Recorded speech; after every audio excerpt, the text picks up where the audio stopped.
All right, welcome to the Victors Nation pod in partnership with Big Banter. This is our first podcast. Finally, so excited for this first pod, but not the last. We're going to keep bringing you content as fans. Today, we actually have a special guest from our parent that we're going to bring on in a little bit here. We're going to discuss recruiting efforts, the transfer portal, and share an inside scoop regarding our next pod. So, with me are my partners in crime, my PICs, and with the Victors Nation. So we have Derek McCarty, and we have a man that probably doesn't need much introduction, Dre Fame. What's up, guys? What's up, man? What's up, everybody? How's it going, Victors Nation? Take it easy on us after this first one. Yeah. We're learning Yeah, as much so- as you guys are right now. So Yeah, We're gonna we're a cruise little through it. green. We're gonna get better and better each show. a little I maize wanna and go blue over- though, not very green. Yes.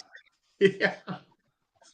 I want to go over just briefly, since it's our first pod, the background, a little bit of background of the Victors Nation and how this got started. So we grew from a Facebook page, and some of the people listening right now actually remember this title of this page, but it was called Michigan Wolverines Fan Page. Really creative. Not really. So I started that in 2017.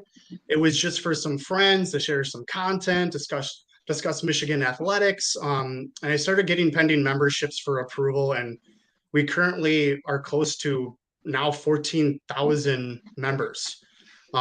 Since last year, we became an LLC. We've been selling merchandise. We now have this pod, and the other addition is our website, thevictorsnation.com. So, Derek, if you want to introduce that, talk about our pod, our website, and what we're trying to do there, and what are our goals. Yeah. So for the first time, we're ready to introduce the Victors Nation to thevictorsnation.com. So as we go through and update our website, we've built it out so that we can build out a community forum.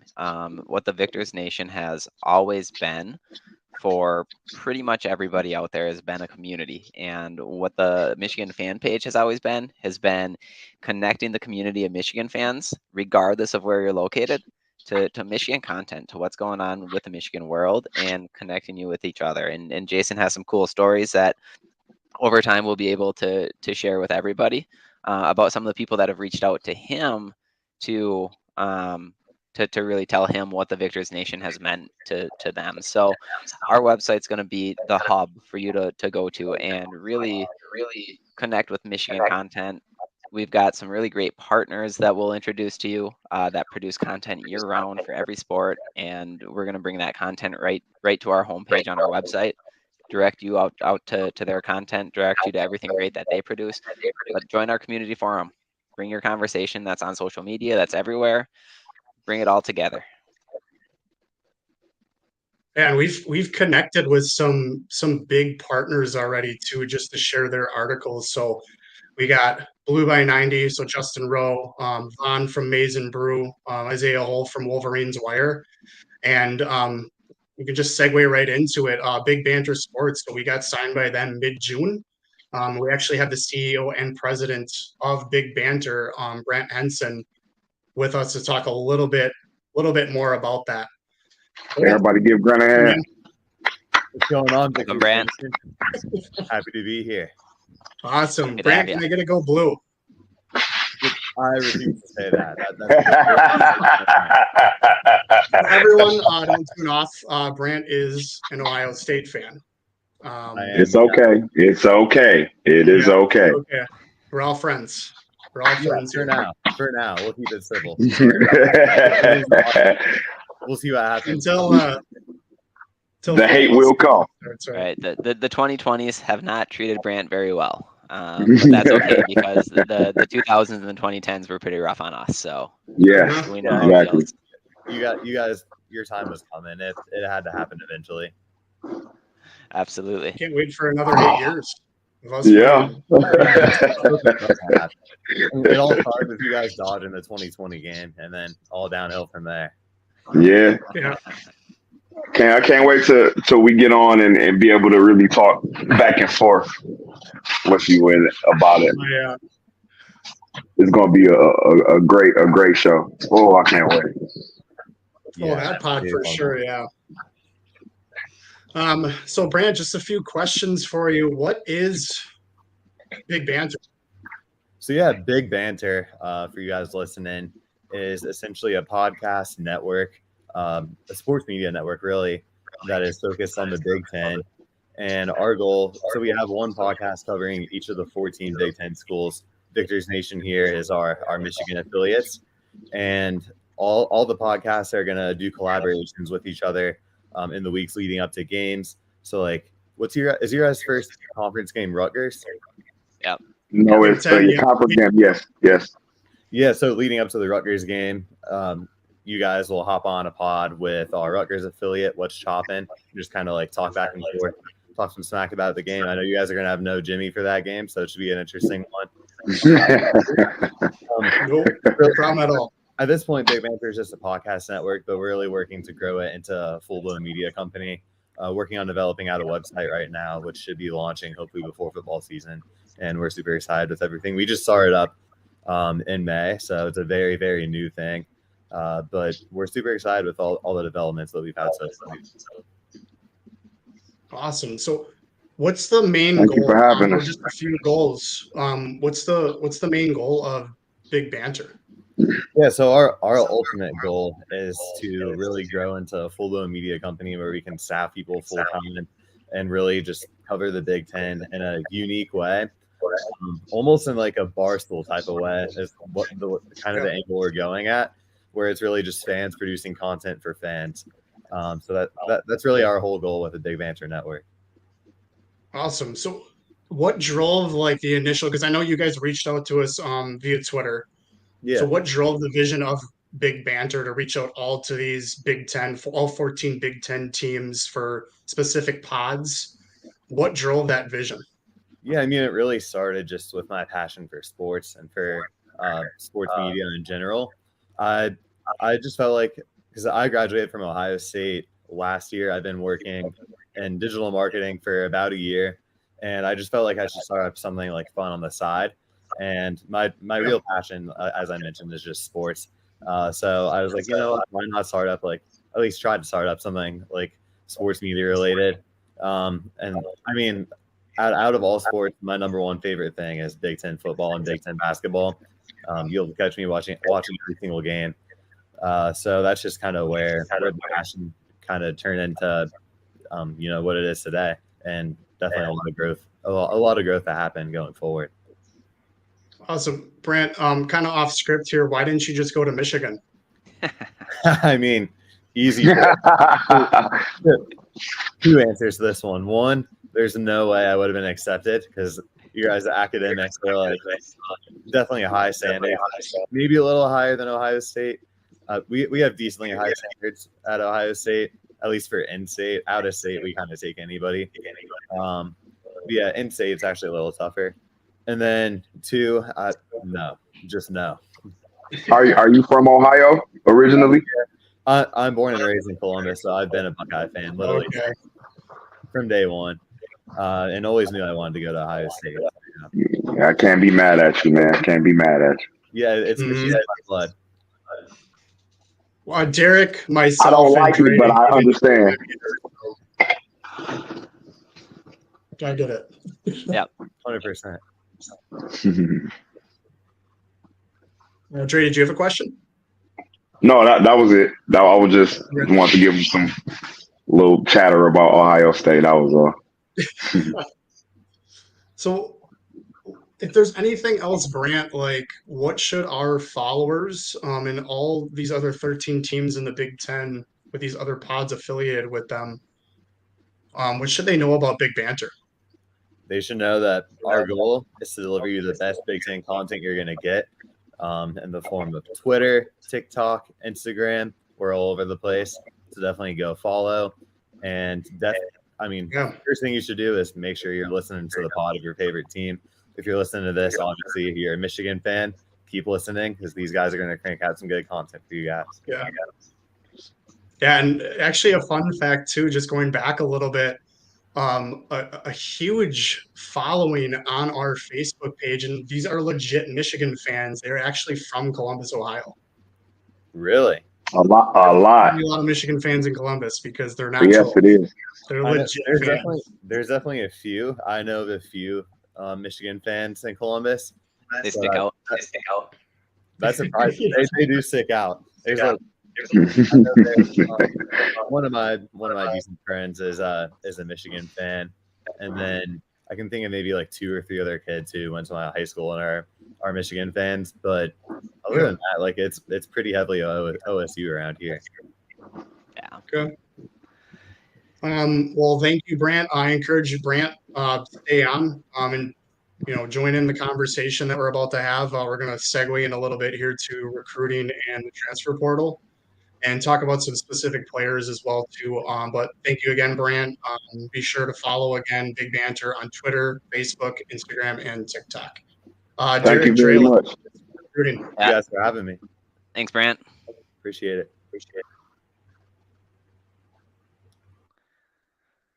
All right. Let's get into some recruiting. Let's segue to some recruiting then. So exciting news is camp started, right? So It did. camp started. Now in typical Harbaugh fashion, we're probably not really going to get many updates on what's actually going on in training camp because every question that he gets asked, he's going to probably name off every player on the team. I was about to say, the hardball answers. Yeah. But a hot topic right now that we can talk about is recruiting, right? So we're coming off of a pretty big recruiting weekend last weekend. We're sitting pretty good with recruiting right now. So just as of today, we've slid down according to 24/7 Sports, the composite rankings. We're sitting in the top 5 there.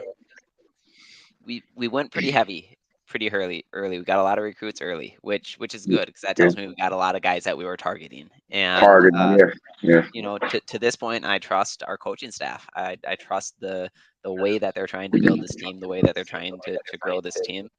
A lot of good offensive linemen coming. Obviously, we've got Jaden Davis as the centerpiece here of this class, but I would not expect that we'll end up in the top 5. You know that the 5-star programs are gonna continue to stay those 5-star programs, right? They're gonna make pushes on those top 50, top 100 recruits that pull their rankings up. But correct.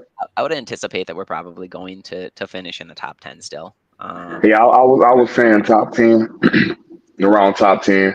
We'll finish in the top 10. It just depends on how everything else shakes out. I think we kind of got everybody that we wanted to get. So everybody else will be like a bonus. And Jaden Davis has been recruiting his tail off. So there's probably more to come. So we can go up or down. Recruiting's not over. So you sure you didn't You sure you didn't want Aaron Scott or Wes? Well, I was just going to mention that. We did, and that's one of the things that I think for a lot of our fans, for a lot of you out there, the Victors Nation, it's one of the things I think that you find frustrating year over year when it comes to recruiting is that those top 50 recruits, those big time recruits that consistently put us in the top 3, and end up going elsewhere. That is frustrating as a fan, right? It's frustrating to see those top guys that you get excited for a while. You feel like we've got the momentum, and then decision day comes, and this one we kind of knew when decision day came that it was going to end up being Ohio State. But but we still had our hopes. We had our hopes up for him, though. Yeah, we did. From an Ohio State perspective, we were really teetering back and forth. Like one day, if we felt like he was coming, next day we felt like you guys had him. Like we really didn't know where it was going to end up. So I was honestly kind of surprised to see him commit, but also I thought he would stay with Bryce West through and through. So definitely happy to get that duo to Columbus. Well, he tricked us pretty good during that. Yeah, I was about to say he trolled us pretty well. He trolled us pretty well. No props, I guess, but yeah. Right. But But then there's Grant left and then came back and then changed his title to Go Bucks. So yeah, great. Yeah, speaking of Aaron Scott, I mean, it would have been a good get at cornerback. I don't think all is lost right there. I mean, we hosted some top talent recruits at the BBQ at the Big House. One being 5-star quarterback Bryce Underwood, and another big one too. I mean, this is going to be a recruit for 2025 that I think a lot of teams are looking at. I think he just visited Georgia and Alabama as well. But David Saunders, who is a teammate at Providence State, North Carolina, with Jaden Davis and Channing Yep. Goodwin. So we're going to be for sure. Those two guys are for sure going to be trying to get him on the Wolverine bandwagon, and hopefully we can turn him in a 2025 prospect for Michigan. right. And you know what? This year, we still got a really solid recruiting class. We've got a group of offensive linemen that are going to come in and already seem like they got that kind of nasty, we're going to play smash mouth football attitude, and like they know that they're going to probably take a couple of years of developing behind guys that are likely ending up in the NFL. So Right. So we build the way that Jim Harbaugh recruits. I feel like he went away from it for a couple of years, trying to catch up to Ohio State. I feel like we tried to get fast on the outside instead of. I mean, but you got to understand, Ohio State was the standard in the Big Ten, so we had to do something to catch up with them. Recruiting wise and on the field wise, like we were just dominating there for a while. And ultimately, you guys did catch up. I mean, last few years, it's been you guys dominating. Hopefully, we're looking at a third Joe Moore award too. So possible to get 2? No, I mean we did it. Now we're looking at 3 straight. So 3. I mean, they said 3 has never been done, correct? Or was it 2 that's never been done? I don't think 2 has ever been done. Yeah. Now we're going to set another record. Until now. I mean, my expectations looking at 3 for that award for sure. Yeah. Okay. So kicking back to recruiting, right? So we've got a strong class. I feel like it's very culture driven already, and that Jaden Davis has helped bring that. And we're talking about 5-star recruits here. So Brant, I'll be curious to what your opinion is on this, but how much do stars matter? How much do you guys think that stars matter when it comes to 5 stars overall recruiting rankings? Typical Ohio State fans think that stars are end all be all, and typical Ohio State fans are the worst people. I actually hate our fan base. I'm sure you guys despise us. I mean, yeah, we don't like them either, Brent. They're insufferable. They really are. From a real perspective, stars obviously matter a little bit, but at the end of the day, like guys like Chris Olave, he was a 3-star, and he's one of the best receivers we've ever had. They don't matter that much. It's more so like the coaches are going to go and get who they want. I mean, not necessarily, because if you're shooting for a 5-star, everyone's going to be all over them. But it's really just find the guys that have talent. There's guys who are very underrated out there. Go get them, and you're set.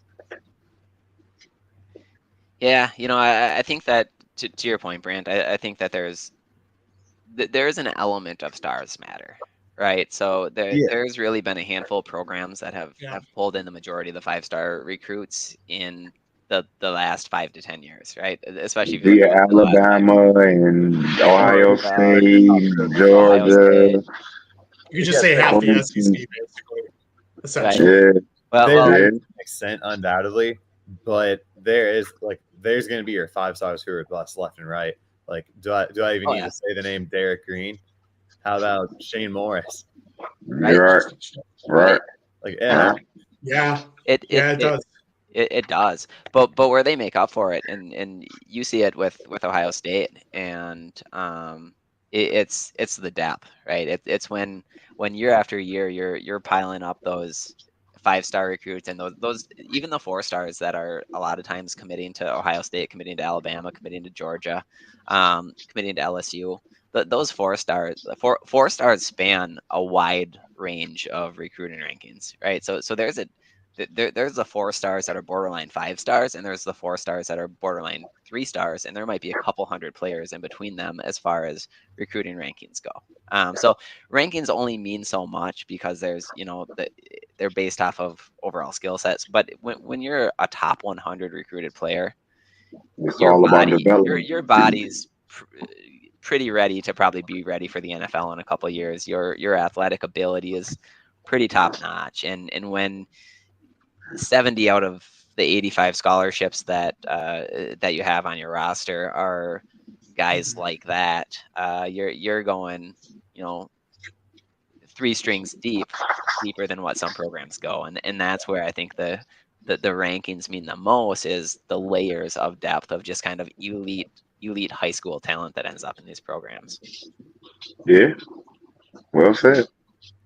But it's still about development.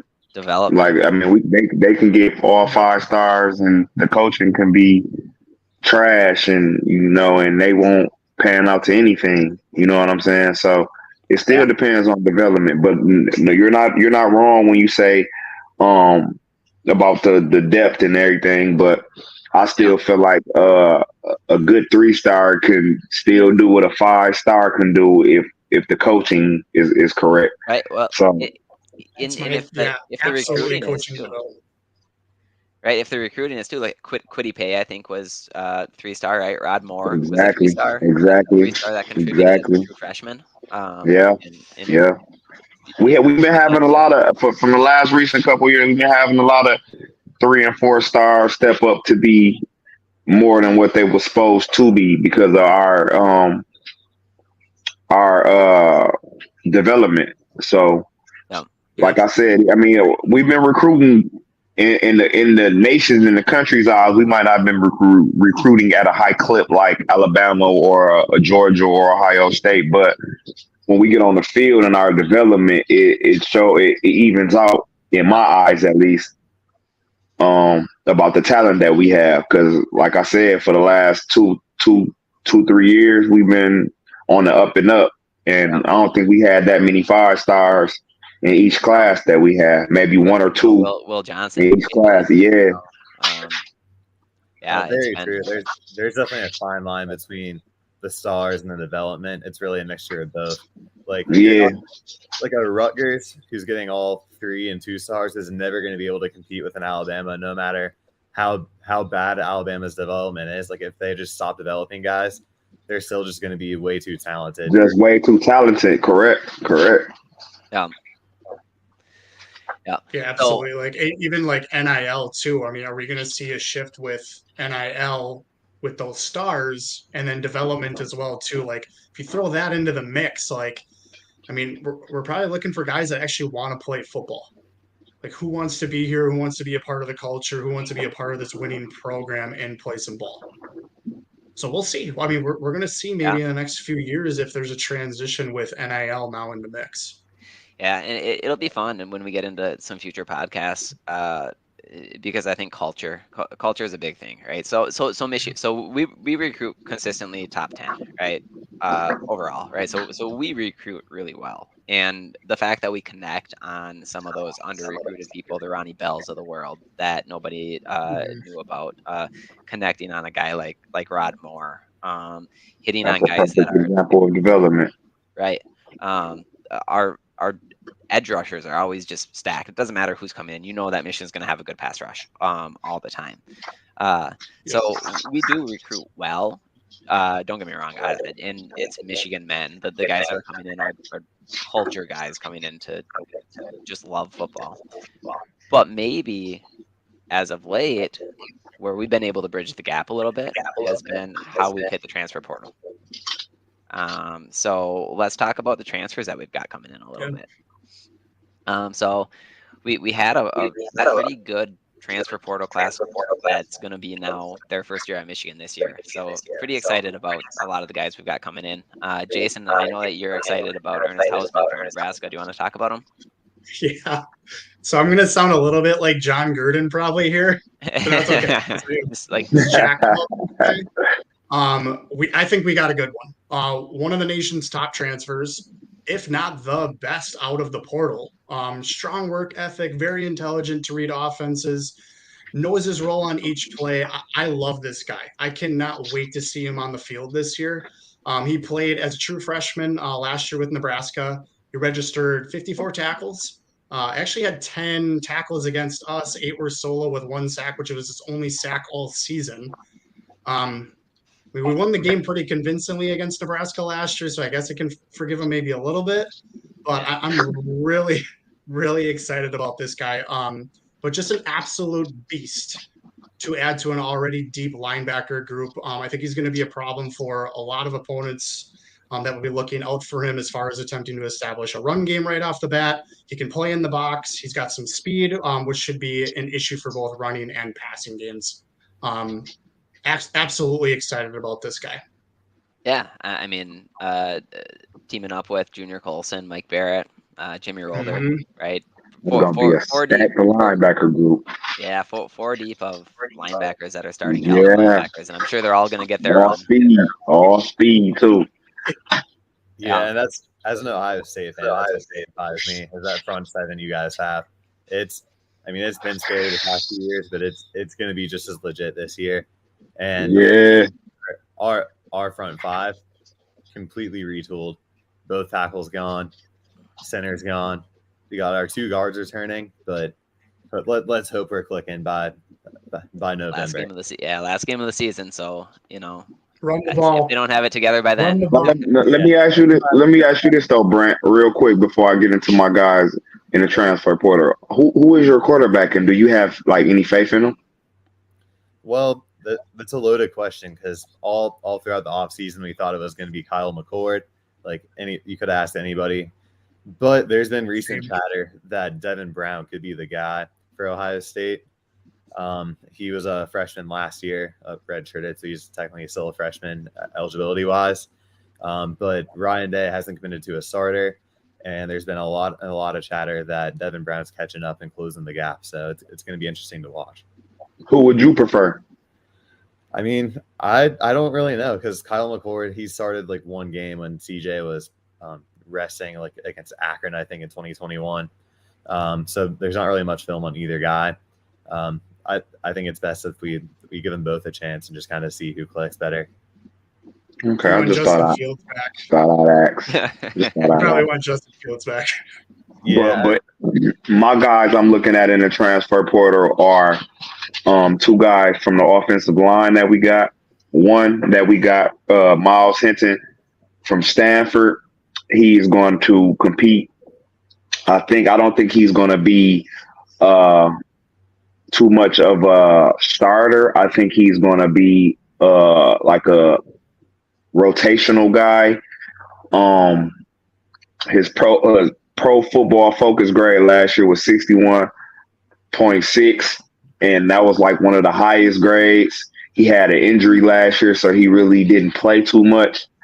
But he came in, and in camp, I've been in the spring game, he looked okay.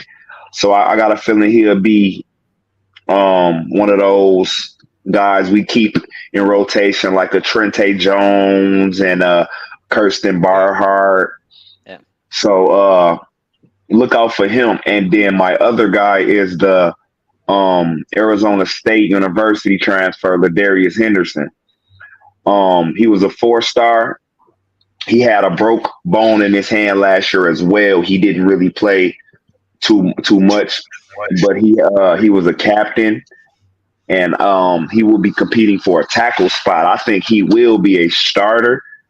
I thought he would be a guard, but Trevor Egan and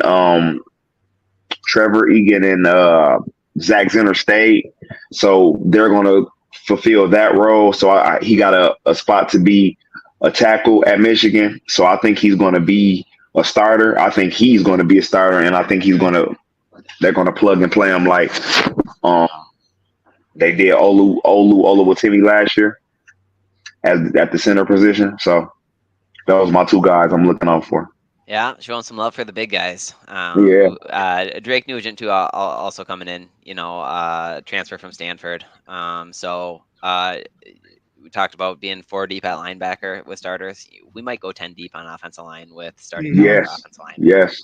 Yes. And that's that's the first time that in a long time that I think a Michigan fan base feels really, really confident about if someone goes down, the next person stepping up and Yes. being equally as good. And then someone I'm really excited about is AJ Barner, right, tight end transfer from Indiana. Brant, he's already got a touchdown on his resume against Ohio State, so you gotta love that. But he's got 2 years of eligibility left. 6'6", 250. Essentially same size as Luke Schoonmaker was. Pretty similar in sizes to what Eric All is. So I think he's going to step into the Michigan scheme. And that was a big part of the reason why he transferred. He was a captain last year at Indiana. And they were excited about what his future would be. He battled some injuries last year as well, but man, I think that the way that he can step in with his size and block, and the way that they scheme their tight ends, he's going to be on the field a lot. And with 2 years of eligibility, him and Colston Loveland on the field, I'm excited to see that. I think that he's going to. Me too. I think that he's going to have a big year. A big year in terms of blocking and making an impact. But for a tight end in Michigan's offense, I think that he'll have a pretty good year too, and I wouldn't be surprised in 2 years if he's in the NFL. So pretty excited about that. Yeah, Derek, I definitely agree with you that Barner is just the perfect fit for the Michigan culture. Like he's the definition of a Michigan tight end. He's gritty. He's just a good, solid ball player, and you guys just constantly have guys like that at tight end. Yeah, and even people come out of nowhere. Right, and all of a sudden, like Schoonmaker. Speaking of like development, Schoonmaker was a 3-star recruit, a pretty low-ranked recruit as he was coming through, but he stuck around. He bought into the strength and conditioning program. He bought into the Michigan culture, and it paid off. Right, so he's the definition of the phrase "those who stay will be champions" because of how he developed. So excited about this year. Excited about this team. And speaking of that, excited about what we have coming up for you, Victors Nation. So coming up, stay tuned for some future podcasts that we have on the radar. We're going to be in our next podcast previewing the upcoming season. We'll be talking about offense, defense, key players to watch. Previewing some of the big matchups that we have. Trap games, yeah. Especially the Brandt's favorite day, Saturday of Thanksgiving weekend, where he gets to go to bed sad. So let's hope not this year. I mean, the last 2 years, I think I probably said a combined 5 words after the game was over those days. We're talking now. Before we let you go though, Brett, and before we end the podcast, now let me ask you this about your running backs. Are you confident in them? It's completely confident. I think we have one of the best running back rooms in the Big Ten. TreVeyon Henderson. He was banged up last year. He's reports are saying he's healthy. I mean, he was insane as a freshman. He's super talented. And then Mayan Williams can really carry. Yep. Yeah, and then Evan Pryor's back from an injury too. Another really talented guy. He was like a high 4, maybe even 5-star as a recruit. So yeah, definitely a good deep room there. Well, I got you too. Well, we got you too, Brant. What do you think some of your trap games are going to be? Yeah, so I wouldn't even call Notre Dame a trap game because it's like a big game, but it's one that I'm very, very, very worried about on the road against the Irish at night. I think it's a night game. I'm pretty sure it is. And the one thing that they have now that they haven't had for years is a competent quarterback. Sam Hartman is going to be an absolute stud. I mean, he's been an absolute stud for Wake Forest the past few years. So that game really, really worries me. As far as like actual traps, Wisconsin on the road scares me. I think Luke Fickell, if he gets the guys playing. Any team, yeah. Camp Madison, absolutely, it's a dangerous place to play. And I'll even give give Purdue a shout out on this one. I mean, they have a lot of turnover this year, but every time we go to Ross-Ade, they play us super tight. And It's crazy. It's bizarre. They've got talent. So projected to do pretty good on that side of the conference as well too. So I mean, you guys have had experience at Purdue as well too. Maybe a few years back, that night game. Yeah. But yeah, I agree too. At Purdue, at Wisconsin, and obviously Notre Dame too. I mean, so your schedule really isn't that weak. I mean, there's some strength there as well, and even in the Big Ten. So Is the Notre Dame game is that week 2 or 3? I think that's like week 3. I think we may have like 3 games before that. We play Indiana, and then I think 2 cupcakes, and then Notre Dame. Notre Dame. Okay. I think it's Youngstown State, Youngstown State Western and- Kentucky, yeah. and then Notre Dame right after that. Yep. And it is a night game. It's 6:30 Central Standard Time. So That's right. yep, not an easy schedule. That's going to be I think it's our hardest schedule we've had in a while. So Okay. it's going to be an exciting year, especially with all the turnover you've got too on really both sides of the ball. Lots of key positions. Yeah. It's going to be a tough one, but it's going to be a fun one for Ohio State. Now let me ask you one more question. Now, if y'all lose to us, is Ryan Day gone? I mean, I don't think we fire him if we lose to you guys again.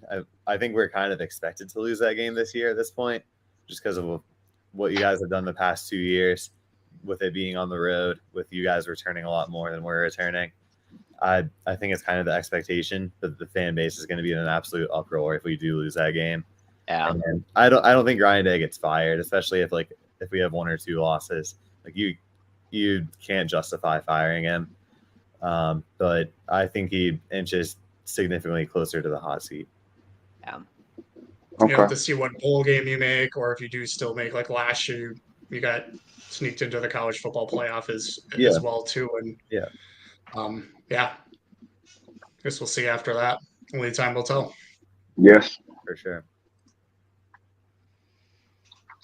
Just sharing just some final thoughts here. I want to thank all of our fans supporting us throughout the years. You guys have really been tremendous in what Derek was talking about earlier in the podcast as well too. I mean, we definitely want to share some stories with some of our fans that we received. Also huge thanks to all our wingmen for connecting with us. So Brant, Big Banter, Blue by 90, Maze and Brew, Wolverines Wire, really taking the time to help us create a strong Michigan community and share the best and most accurate content for Go Blue Nation. And especially, I mean, check out the website, thevictorsnation.com. And Jerry, you want to close this out? I just want to say thank you guys for watching. Tune in next week. I hope you like, share, subscribe, and comment. Thank you. Can't thank you enough. Thank you. That's all I can say is thank you. Awesome. All right. Signing off. Go Blue. Go Blue.